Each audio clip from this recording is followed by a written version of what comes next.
All right, Sergio, let's take some questions that have come in from social media. And I want to start with Marco, who asks Jared Anderson, can he become a heavyweight champion? Now, Jared Anderson just recently announced as someone fighting on the undercard of the Keyshawn Davis Dennis Baranchik fight in New York on February 14th. It will be Jared's first fight since that knockout loss to Martin Bakole. So do you think Jared Anderson will be a heavyweight champion?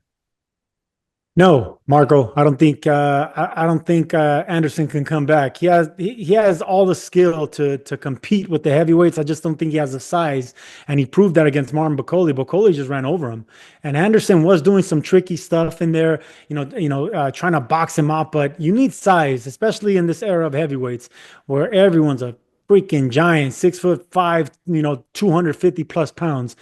Anderson doesn't bring that to the table. He's stuck in between weight divisions. He has the skill, but he doesn't have the size. So, no, I don't think he becomes a heavyweight champion. I mean, you say he doesn't have the size, but how big is he? 6'4", 6'5"? Like, he's not small. And we've now seen in this new era, the best of the business is Alexander Usyk, who's 6'3". We might have Jaya Pataya moving up in the next couple of years to cruiserweights. I'm going to say yes. I think Jared Anderson can and will win a heavyweight championship. I thought Bakole just turned out to be exactly what Top Rank thought. Too much, too soon for Jared Anderson. Going up against the guy that was so big and so strong that if you make a mistake, he's going to take your head off. Going into that, too, that was Jared's first fight with Sugar Hill. So he goes into the toughest fight of his career with a new trainer in a situation like that. I just thought it was bad.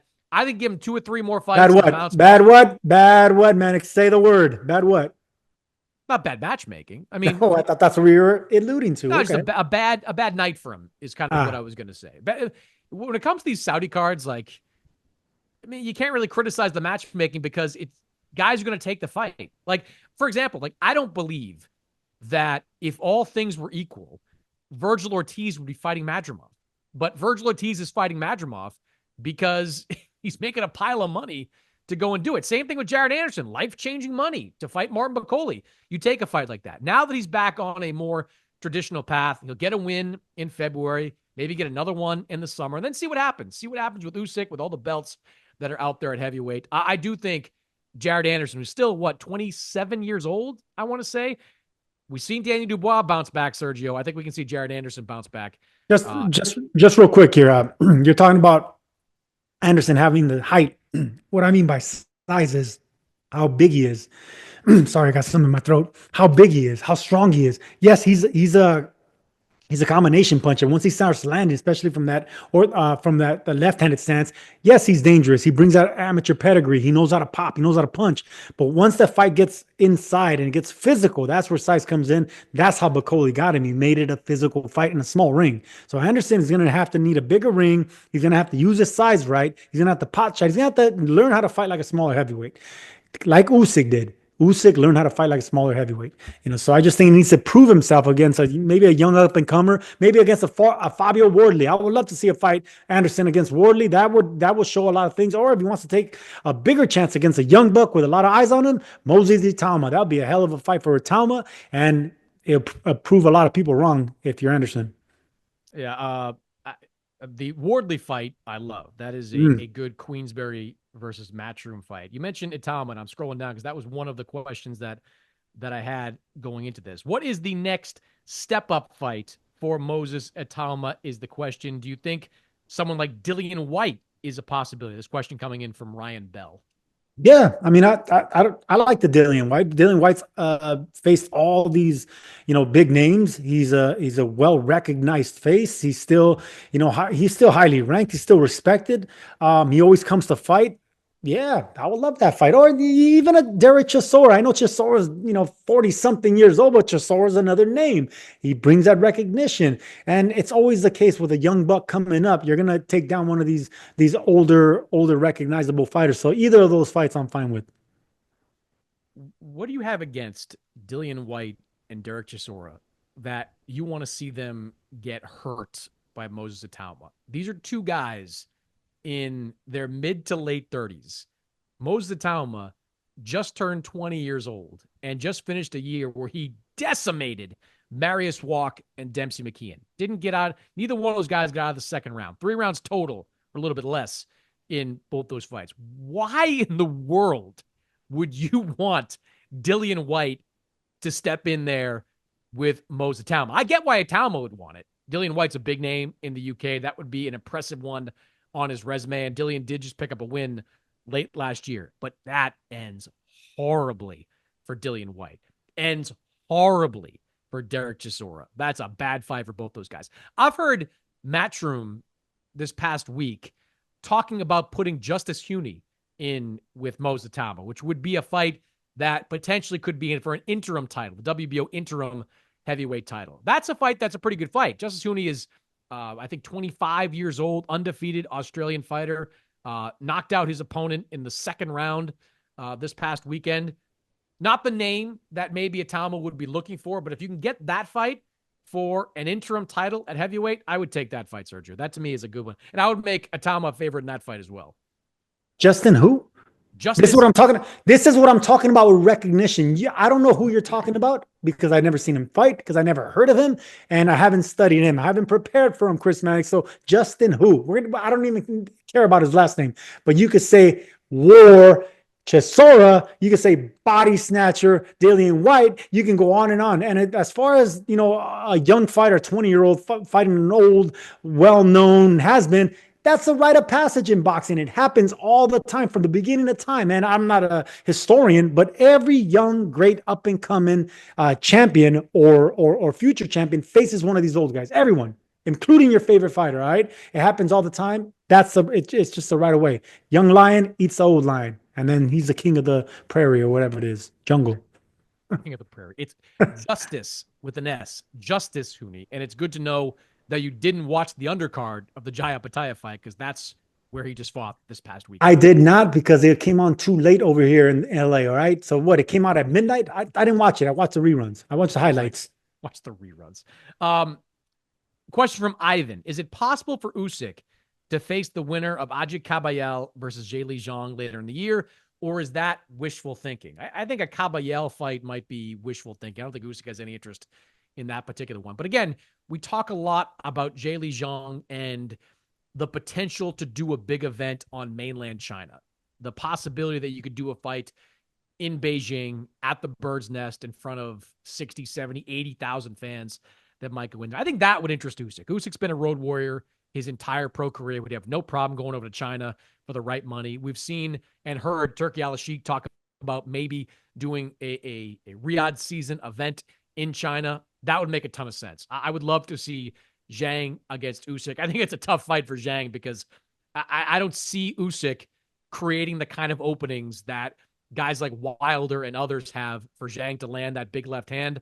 But I think it's a fun fight, a interesting fight. I would love to see that fight over in China. I'm glad we transition and segue into this question. You have a computer in front of you. Do you mind Googling how old is Zhang? He's over 40, 41. What is it with you? Are you a masochist? These young 20-year-olds fighting a 40-year-old? Are you kidding me? What is it with you, Chris Mannix? This is a man who doesn't belong. Man, slap yourself and contradicting yourself. Zhang, yes, he needs to capitalize on that name, especially in China. But he's already, his time has run out. He has one more, maybe two more big fights. He's in his 40s. I think he should capitalize. And he might not even win that fight against Caballero. I'm just letting you know right now. So the time is ticking. If it hasn't ticked already, he just needs that one big payday, that one fight against an up-and-comer, because that's when you're going to promote. You're just going to use that name and that leverage that Zhang has on China. Other than that, sayonara. That's not how you say it, goodbye in Chinese, but however you say it. Japanese, yes. I know, but how do you say it in Chinese? How do you say goodbye in China? I don't know. Me neither. That's my point. I don't know. But let me correct some of the many ridiculous things that you just said. Moses Itauma against either Dillian Whyte or Derek Chisora is not remotely close to Alexander Usyk versus Zhang. For starters, Alexander Usyk is 37 years old. He's an old guy too, and he has all the belts, or at least 3 of the belts right now in the heavyweight division. There's no significant age gap there. If you're going to sit there and tell me that Derek Chisora, Dillian Whyte, and Zhang are in the same boat career-wise, go to bed. All right, go to bed because Derek Chisora, we'd all agree, is pretty washed at this point. Dillian White got a win, but he gets knocked out by everything big he gets hit with. Zhang Zhang's last fight, Sergio, was a knockout win over Deontay Wilder. That was his last fight. He stopped Deontay Wilder. Before that, he did lose to Joseph Parker, but he knocked Parker down twice in that fight for losing a majority decision. It's apples and oranges with these two guys. So, yeah, I absolutely am fine with Zhang against Alexander Usyk in China. Your comparison is ridiculous. I'm fine with it too. All I'm saying is don't be criticizing, old warriors like Chisora and especially Dillian White, who's Dillian White made a quick resurgence when he got knocked out by Povetkin and he came back. So he still has some fight left. All right. And he still has that name recognition. I'm not standing up for him. I know they're old. I know they get beat on the big stage. But I'm telling you, Zhang is nothing great either. All right. He's going to be the B side to whatever fight he's in if it's not in China. So if this fight happens in China, which I hope it does, great for Usyk. Other than that, Zhang, yeah, he's already seen his best days. To be clear about Chisora and White, like if they want to fight each other, great. If Derek Chisora wants to take on a Jarrell Miller, fine. If Dillian White wants to fight another aging name, more power to you. I don't want to see either one of them in with a 20-year-old buzzsaw at this point because that only benefits Moses Itauma. There's no way that those two guys stand up to the assault from Itauma and they get nothing out of it. There's not enough money in that fight for them to make it worth their while. Who are we answering this question for, by the way? This particular question, I think we pivoted a little bit, but this is from Ivan. Okay, Ivan, I want you to do me one favor. All right, I want you to watch George Foreman, Michael Moore. Oh, come on. Rest my case. There's only one of those. All right, last one for you from Dylan. Any chance we can get a Teofimo versus Ryan Garcia fight in a battle of boxing's biggest social media personalities in 2025? I would love to see that fight. I think both those guys have some business inside and outside the ring that don't involve each other at this point. But if we go into 2026 and Ryan's got his career back on track, Teofimo's got his career back on track, I would love to see that fight. I think it would be an incredible promotion, and I think it would be a good fight. Ryan comes forward, and Teofimo does well against guys that come forward. So sign me up for Ryan against Teofimo. Yes, that fight could happen because both these guys aren't willing to stay. They don't want to take a step back in opponent and in pay. So they would come back even after being inactive or after being suspended or after being criticized and put on the shelf. They will come back to face the biggest name possible because that's in their character, man. That's in their DNA. They want to fight the best because they know it's going to check every box on their list to make a big fight. So yes, and they're both on the same psychological level, man. They both are twisted, but they both come to fight. Give me that fight, man. Give me that. It can be made, and I think it will be made. Yeah, and this kind of brings me full circle to what I was saying about Teofimo is that to get that fight and to make that fight big, you got to fight these other guys. Like, fight Matias, look good in that fight. All of a sudden, you take another step forward, fight someone else in September, October. You take another step forward. Then all of a sudden, it's like, wow, let's make Ryan versus Teo. That's a great fight. If Ryan comes back and beats Devin Haney, in a rematch in the fall, huge event in Las Vegas between Ryan and Teofimo. All right, Sergio, good stuff. Stay out of the danger zones there in Southern California.